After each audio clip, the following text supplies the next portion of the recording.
Here I have ZTE Blade A31, and today I'm going to show you how to enable camera watermark on this device. So firstly, let's open camera, tap on the gear icon to access its settings, and here you can enable logo watermark and also time watermark.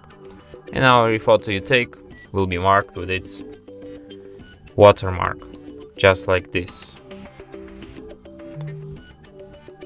So yeah.